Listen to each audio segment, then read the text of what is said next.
Jay from Team DMA at it again with another video. So this video is going to be regarding the current situation of Yu-Gi-Oh! And this video is going to be titled The Good, the Bad, and the Ugly.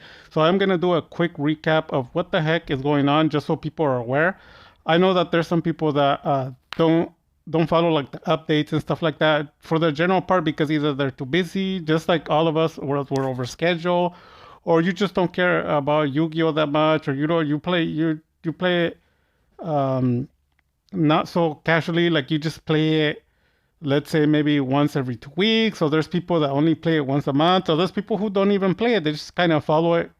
I know people that just like to watch Yu-Gi-Oh and don't like to play it because there's all sorts of different types of people and likes and dislikes. But I wanted to talk about something very important that people should actually consider, and that is the good and the bad and the ugly of Yu-Gi-Oh. So the good, and I'm going to try to finish this video very quickly. The good thing is, excuse me, that currently cheap cardboard is in high demand and it's what's being fed to everyone, which is perfect because I've always wanted the community to win. That was always my dream and my goal, especially like growing up. I didn't have the money to buy the cards. I had never bought a box. I had never even given a box away or a pack or just cards. I had never even given a deck away because I couldn't even afford it. I couldn't afford like a few dollar cards. I couldn't afford a deck. I didn't have the money. I was poor. I didn't work. I was like a little kid. And basically, I kind of made like a promise to myself that when I would grow up, I would buy cards and help communities so that they didn't go through what I did. And I've been very successful, especially with my private group, the Team DMA.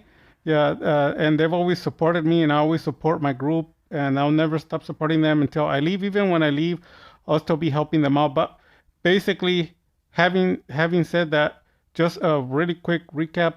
The good is that the cardboard is cheap, and everyone can get these cards that are worth 3 to 4, even $500.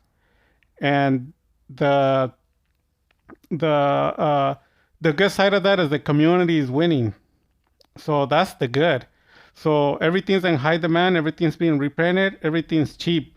Now, if you don't believe that, then you're something's wrong with you, like either mentally or financially. Probably means you're not that smart. So I would suggest that you reconsider and come to the knowledge of the truth that now is the time to purchase. If you were purchasing at some other time, it's probably not such a good idea because you were spending, for example, let's just say, for example, when I purchased my first Dark Magician deck after years in 2019, I spent somewhere around $40 on it. Now, after that, I added a few cards here and there, and the deck ended up costing me somewhere around like 180. That same deck was valued at 1,200 US dollars by I think the end of around October or December of 2020 because the Dark Magician had already became popular. People were not able to afford it. So after many years passed by, the cards got reprinted and everything got made cheap, and the deck is back to somewhere around the 130 to $150 mark. If you're smart and you know how to save here and there and how to invest correctly, to be honest, you could squeeze somewhere around $120 for a Dark Magician deck, which is actually excellent, very excellent. It's gonna have full of everything because there's a lot of decks that people tell you, oh, they're cheap, but they're actually lying. They're $200, and even in the trap tricks and all that, they're cheap, but you still have to spend like a good $80. And so yeah, that's the average price. So that's not bad actually for Dark Mission deck. So that's the good side of it. A lot of the boxers are worth 50, even $30. That's the good side. Free cardboard, cheap cardboard. So if you like Yu-Gi-Oh and you couldn't afford to play it, now is the time to play it. So we're gonna be moving away from the good, and that's just in reference to the community, right? That's what I'm talking about. I'm not talking about anything else. Now, moving on from there, the bad portion of Yu-Gi-Oh. The bad portion of Yu-Gi-Oh is only on the sellers because a lot of people left their job. A lot of people left. Yeah, they left their jobs, their full-time jobs, and dedicated their life to Yu-Gi-Oh because they trusted the cardboard. And when you were little, yeah, maybe when you were little, you knew not to trust cardboard. But some people, when they grow up, they trust the cardboard. And because they trusted the cardboard, it's time to get the reward. And what is the reward? The reward is the cardboard is not doing so well right now. So because of that, people are afraid. Business owners are afraid, and a lot of people are actually leaving Yu-Gi-Oh already. A lot of shops have, like, I know three shops particularly here where I live, and two of the shops already talked about lowering the merchandise to a bare minimum, only the ones that sell. The merchandise that they used to have before, to be honest, was like somewhere around $20,000 to $30,000 worth of merchandise, which is not enough. It's not a lot for a business. That's a little bit. Um, but uh, but at least they had the product. But right now they don't. Some of the shops are willing to only invest like $3,000 to $5,000 on product, and they're moving on into other different product that renders more money, more of a profit. So believe it or not, it is the bad because it's the bad for sellers because that's their income, that's their primary job. They live at home, and this and that, and other people they might have the whole inventory online. I know a lot of people that make over, like, personally, I know people that make over 100K, $100,000, more than $100,000 per year selling Yu-Gi-Oh online. And to be honest, or locally as well. And to be honest, even they're mentioning that the sales have been decreasing, and they all blame it on Yu-Gi-Oh high print of cards, and they're printing the crap out of the cardboard, so the prices are lowering on everything. It's crashing. Now there's a lot of people that don't believe that. They think it's all fake, and that's fine. But it doesn't matter if you believe it or not. None of those things matter because it's like if the sun is out or if it's not out, that doesn't matter to anyone. It's just whoever needs it, or whoever, uh, yeah, to whoever it benefits.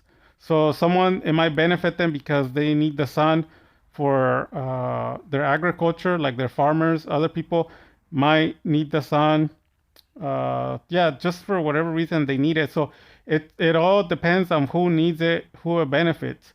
So that's what I mean by it doesn't matter if you believe it or not, because it doesn't matter at all. The only thing that matters is the people who is affecting. So what is affecting is the business owners and the people that don't have a job. Yu-Gi-Oh is their job, so it affects them. This is affecting them directly. So at that point, it doesn't matter what you believe, if it's true or not. It's irrelevant. It's like it doesn't even matter. It only matters to the people that depend on the sales. They're the ones that are in trouble right now. So, like I said, whether you want to believe it or not, it doesn't matter at all, not even 1%. The only thing that matters is for the people who are affected. So, I do feel bad for them. And they're probably going to continue to trust in cardboard, and there's nothing we can do. It's just the circle of life, like Lion King. And you just have to manage and do what you can and hope that it bounces back. So, that was a small recap of the good and then of the bad, and then we're gonna get into the ugly side. So, on the ugly side, um, we did have the passing away of the creator of Yu-Gi-Oh. So, when that happens, you should have understood that there was going to be drastic changes. Now, a lot of people don't believe it. Like they're like, yeah, Jay's dumb. He doesn't know what he's talking about. And I warned people from the beginning, since the passing away of Takahashi, I believe, that there was going to be drastic changes. So I didn't mention if they were good and bad because we never know unless you're a prophet or something. You can travel in time, but I could tell that is the ugly side of it because he passed away. That's already bad enough. And then on top of that, a lot of people depended on it, and everything was going good because he was under control. So because of that, there was going to be some issues going on. And one of them is the direction of Konami. So we're already starting to see the effects of it. People didn't believe me, but now they're starting to realize, wait a minute, something's changed. Well, no, duh. The creator of it is gone. He knew how to do things. So the following people don't know because the original person has his heart and soul into that dream. So they take care of it like a baby. But once that person is gone, the other people just grab it and they don't give a shit. Excuse my language. So they just want to milk you like a cow for money, but they don't give a shit at all. Not even a little bit. Now, if you don't understand that, then it probably means you're naive. You're probably not that intelligent. Companies really don't care at all. They're just money. That's all they see. They just see money. They don't see anything else. So I honestly believe the creator of Yu-Gi-Oh probably cared about the people, even though you might not believe it. He probably did, and he probably loved Yu-Gi-Oh. And I'm not gonna say he did. You can see all the hard work and stuff that he did in the show and everything, and you can feel it. And that's what drove people to buy the cards and everything to support him. They love his work. He loved Yu-Gi-Oh, and everyone loved it together. But after he's gone, people don't love it no more. So they don't care about it, and they don't care about the people. So they just care about making money, and that's the ugly portion of it. So because of that, the reprints are causing the boxes to crash from $80 all the way to like $30. When I reach what's it called? When I reach one K subs, which I've been waiting for a while, that's the time where I'm gonna start giving away expensive cards, also sealed boxes. And back in the day, some of those boxes were at least 120, but right now we're seeing prices decrease dramatically. And I got even offered a box, a full box of Yu-Gi-Oh! I got offered for like $28, and I still didn't want it because inside of the set there was really nothing there. It was just all kinds of trash. So people are gonna say you're dumb. You should have took the box. Well, it depends because if you're saying they're forcing me, like with the gun, no one can force me to take nothing, and I can't force other people to take nothing either. So it all depends if you want something or not. So I didn't want it. So, but there's people that are gonna want it. But that goes to show you how cheap the items are. People are just throwing stuff away left and right. And it's just because the cardboard is really low right now. The market is crashed. It's pretty horrible. People haven't realized it. In fact, the news that I'm saying right now to a lot of people is new. They have no clue what I'm talking about. It's like they're living under a rock. They don't understand. And all the good information is just flying through their head. And that's not good because you need to be informed, because you need to know for your investment what to do. It doesn't mean you should be alarmed or you should be afraid. All it means is you should adapt and make it benefit you.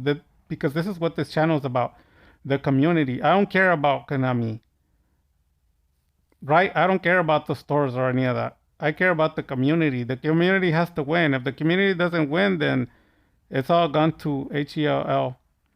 So yeah, you have all these other channels like famous YouTubers and people you follow.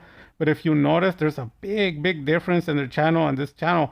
One of the main things I do here is just give advice and information for people to benefit them, not to benefit anyone. You know, I never tell people use this code to buy here and buy there. What do I always say? I say do this to get the cards free. I tell you, forget buying them. If anything, get cards for free and sell them for money is what I teach. Everyone who knows me knows that. That's my motto. That's what I do. So, having that said, a quick recap. The good, the cardboard is cheap. The bad, it's hurting like severely business owners. This is a dangerous time for them. So they have uncertainty and they're afraid. They have a lot of frustration. And then moving from there, the ugly was Takashi, his passing away. That was ugly. And then also the direction of Konami. So they are going to be hiring, just like every company that exists, before they go bankrupt and crash, they hire someone to save the company before they close down. It's like the last step. So before I end the video, just so that you understand a little bit of what I mean, go see the documentary of the UFC, you know, the Ultimate Fighting Championship. They show you there the basic recap or overview of what happens with the company. So they all follow the same procedure or the same sequence, kind of like a Yu-Gi-Oh sequence: main phase, main phase, draw phase, main phase one, the standby, the battle phase, main phase two, end phase. Like everything has a sequence, and in a business, before a company goes bankrupt and shuts down, they usually pay someone to save the company. Remember Nissan? And they hired their guy too before the company shut down, and the guy helped them with building the GTR and brought the company back. So they're gonna be entering the sequence pretty soon. Like they did the draw phase, and then they're in the main phase, and then they hit us with the battle phase, and then the damage calculation, and then the damage now came out. They're on main phase two now, and then pretty soon they're going to be entering the end phase, and it's going to be decided whether the company is going to be closing or if it's going to stay open. Now, to people that don't understand this, that they're not like financially intelligent, and I have to end the video, what they think is like, well, my comprehension is this, and this is what I believe. And they don't understand that that doesn't matter what you believe. It doesn't matter if you see in your city that everything's going good. None of those things matter. The only thing that matters is the amount of profit that the company is receiving. They don't care if California is doing good with Yu-Gi-Oh. They don't care. They're looking at the overall. So of course you're not gonna see it. A lot of people don't see much. They only see what they're shown. So I guarantee you Konami is hurting. I guarantee you Konami will be hurt. And I guarantee you Konami will have to do something or they're gonna be going bye-bye. So for the people who don't believe that that's true, okay, that's fine. It doesn't matter because the information is only good for the people who need it, not for everyone. So some people are always afraid and say, I don't want to give you professional advice. I don't want to give you this. I don't want to give you that. They say that because they're afraid. They say they're not professional advisors. Nobody is. Even the professional advisors are wrong also. Did you know that? So the truth is, all you're doing is making the best decision you can, and you have to make it to where it benefits you. That's all. So my advice would be, if you wanted to buy cards, go look at the market. If the market has crashed, buy some cards cheap, and that's it. That's pretty much it. And like I said, other shops there, you're like, go back here and use this code, and you're spending like $1,000 and all this crap. But I'm telling you, you can get a lot of this stuff for free. And also, you can buy it for cheap. Instead of spending $1,000, you might be able to spend like $60, which is relatively nothing nowadays. Even $1,000 is nothing nowadays. So I would advise people, just coast it, take it easy, relax. We're gonna have some upsells on December. You know, it's a must. It is Christmas, and the seasons do help us, believe it or not. So I would just suggest, just relax, take it easy. Let's see what Konami does, and hopefully they don't crash. Hopefully it doesn't get uglier. And you can see them trying to milk the program with the speed duel, the TCG. They got all this stuff going on to try to help them. But that's gonna be it for the video. Hopefully this was informative. The good, the bad, and the ugly. The good being the cardboard is cheap. The cards are cheap. The bad is for the business owners. So I feel bad for them. And then the ugly is for the passing away at Takashi, and the direction of Konami that is going. So those are just the main things. And I would say we should be okay. I mean, even if something bad were to happen, we could still play, right? You can still have the cards, you can still play. They might want to open something else, but like I said, they are going to hire someone to save the company in case it crashes, which it is already. So we'll see what happens from there. If you have any questions or concern, let me know. Then also regarding the free giveaways, I did run out of most of the product. There is a few cards that are left, and I have gotten some requests. I'm gonna have to wait for the 1,000 subs to get some of the cards, and some of the other cards are already on hold for people. I did go to the locals and I picked up some cards. Some of the people that will be getting cards are Job. The other one's gonna be Kobe, and I have DC. And who else do I have? I have like 3, 4 other people. I don't have my list with me right now, but we're gonna be doing a giveaway. You guys know who you are. And then shout out to Presam Heart. He's been active on the channel. He's been a good guy, and I will be making the video on his channel, so you guys go check him out. He's an awesome guy, an awesome friend. He's very helpful. I like the guy a lot, and he does a lot of things on his channel, especially pack openings. People don't realize his channel might seem like it's a small channel, but he does a lot of big things, and I think a lot of people are missing out on this channel. And I might put, well, I want to save promoting his channel till next time because I want to make a special video for him. So that's gonna recap and end this video. So if you have any questions or concerns, let me know. And with that having been said, you guys, dark magic attack.